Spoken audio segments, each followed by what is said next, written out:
શાસ્ત્રીજી મનોમન એ સિંહને હવે બન્યું એવું કે એ નવમાન પારાયણ હતું એટલે 7 દિવસ થયા. હવે સિંહને પ્રેરણા થઈ કથાનો પ્રભાવ કે સિંહ તો હિંસક પશુ છે એ અહિંસક બની ગયો એટલે 7 દિવસ એને કંઈ ખાધું નહીં. સિંહે 7 દિવસ કંઈ ખાધું નહીં અને દુબળો પડી ગયો. 8મા દિવસે જો શું બને છે.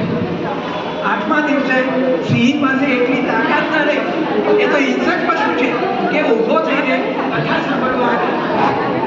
હવે શાસ્ત્રીજીને એમ થયું કે આ સિંહ કેમ નથી કથા સાંભળવા બન્યું એવું કે શાસ્ત્રીજીએ મનોમન વિચાર કર્યો. નવાન પરાયણ પૂરી થઈ ગઈ પછી સિંહને મળવા માટે શાસ્ત્રીજી પૂર્ણાહુતિ કરીને નીકળી પડ્યા કે મારે સિંહને મળવું છે,